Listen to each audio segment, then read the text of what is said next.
संस्कार न्यूज, सच और कुछ नहीं। व्हाइट हाउस में अमेरिकी राष्ट्रपति डोनाल्ड ट्रंप और यूक्रेन के राष्ट्रपति जेलेंस्की के बीच एक महत्वपूर्ण बैठक में रूस यूक्रेन युद्ध को लेकर तनावपूर्ण बहस हो गई। दोनों नेताओं के बीच यह चर्चा उस समय गरमाई जब ट्रंप ने यूक्रेन को अधिक सैन्य सहायता देने के खिलाफ अपनी राय व्यक्त की, जबकि जेलेंस्की ने रूस के खिलाफ अपनी लड़ाई जारी रखने के लिए अधिक समर्थन की मांग की।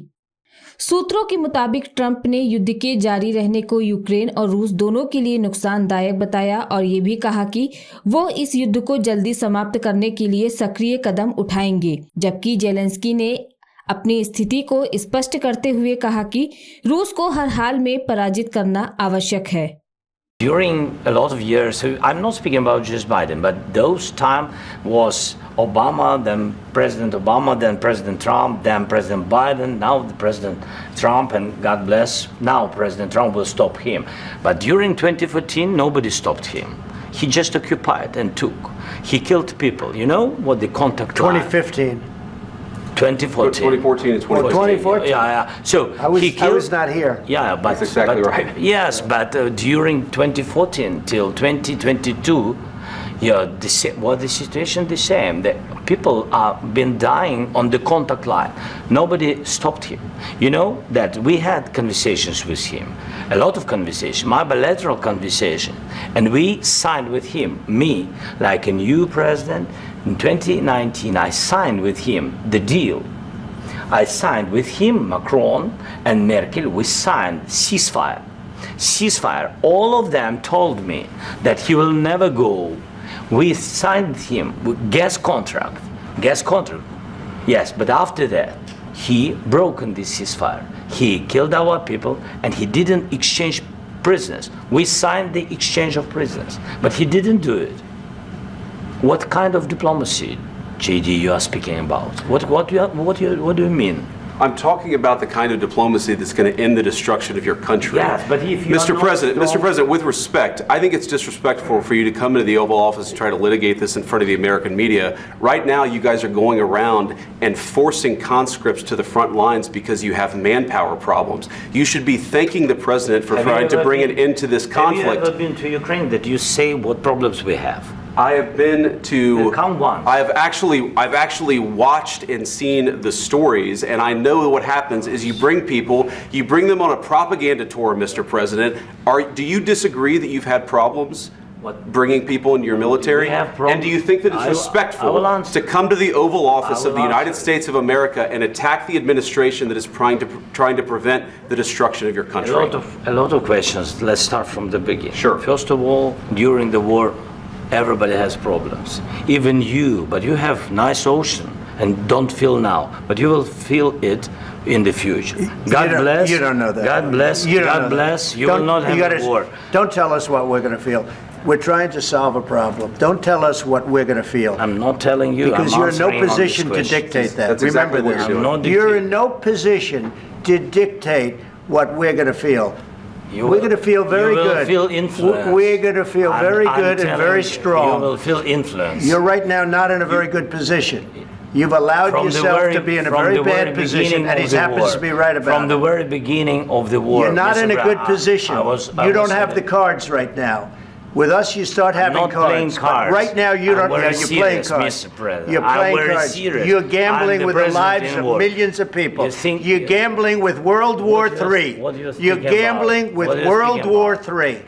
And what you're doing is very disrespectful to the country, this country, that's back to you, far more than a lot of people said they should have. Have you said thank you once? This entire meeting? No, in this entire meeting, have you said thank you? You went to Pennsylvania and campaigned for the opposition in October. Offer some words of appreciation for the United States of America and the president who's trying to save your country. Please, you think that if you will speak very loudly about the war, you can... He's not speaking loudly. He's not speaking loudly. Your country's in big trouble. Can I Wait a answer? minute. No. You've done a lot of talking. Your country is in big trouble. I know. You're not winning. You're not winning this. You have a damn good chance of coming out okay because of us. Mr. President, we are staying in our country, staying strong from the very beginning of the war. We've been alone, and we are thankful. I said thanks you haven't in been this alone. cabinet, you and haven't not been only alone. in this cabinet. We gave you, through this stupid president, $350 billion.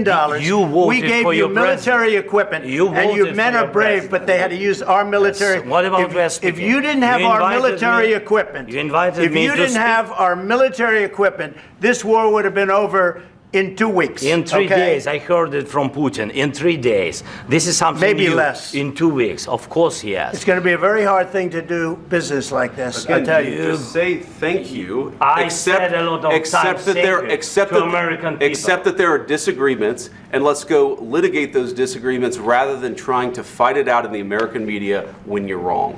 We know that you're wrong. But you see, I think it's good for the American people to see what's going on I over understand, there. sir. I think it's I very understand. important. That's why I kept this going so long. You have to be thankful. You don't have the I'm cards. thankful. You're buried there. Your people are dying. tell you You're again, running I low know. on soldiers. Don't- Listen, don't please, you're running Mr. low on President. soldiers. It would be a damn good thing. Mr. And President. then you tell us, I don't want a ceasefire. I don't want a ceasefire. I want to go and I wanted this. Look, if you could get a ceasefire right now, I tell you, you take it so the bullets stop flying and your men stop getting killed. Of course, we want to stop the war. But you're saying you don't want a ceasefire. But I said to you, I want a ceasefire. with guarantees. Because you'll get a ceasefire faster than an agreement. Ask our people about ceasefire, what they think. That wasn't doesn't with matter me. for you what- that what wasn't this with me. means. It That was wasn't with with you. a guy named Biden, who was not a smart person. But this That is was your, with, this that was is with your Obama. president. It was your president. Excuse me. That was with Obama, who gave you sheets, and I gave you javelins. Yes. I gave you the javelins to take out all those tanks. Obama gave you sheets. In fact, the statement is Obama gave sheets and Trump gave javelins. You got to be more thankful, because let me tell you, you don't have the cards. With us, you have the cards. But without us, you don't have any cards. One more question to Mr. Vice President. I'm sorry, It's going to be a tough deal to make, because the attitudes have to change. What if Russia breaks ceasefire? What if Russia breaks peace talks? What do you do then? I understand that it's a heated conversation right now. What are you saying? She's asking, what if Russia breaks the ceasefire? What if anything? What if a bomb drops on your head right now? But they have Okay? weapons to What if they stop broke it? I don't know. They broke it with Biden because Biden, they didn't respect him. They didn't respect Obama. They respect me. Let me tell you, Putin went through a hell of a lot with me. He went through a phony witch hunt where they used him and Russia. Russia. You ever hear of that deal? That was a phony Hunter Biden, Joe Biden scam. Hillary Clinton, Shifty Adam Schiff. It was a Democrat scam. And he had to go through that. And he did go through it. We didn't end up in a war. And he went through it. He was accused of all that stuff. He had nothing to do with it. It came out of Hunter Biden's bathroom. It came out of Hunter Biden's bedroom. It was disgusting. And then they said, oh, the laptop from hell was made by Russia. The 51 agents. The whole thing was a scam. And he had to put up with that. He was being accused of all that stuff. All I can say is this. He might have broken deals with Obama and Bush, and he might have broken them with Biden. He did, maybe. Maybe he didn't. I don't know what happened. But he didn't break them with me. He wants to make a deal. I don't know if you can make a deal. The problem is, I've empowered you to be a tough guy. And I don't think you'd be a tough guy without the United States. And your people are very brave. But you're either going to make a deal or we're out. And if we're out, you'll fight it out. I don't think it's going to be pretty, but you'll fight it out.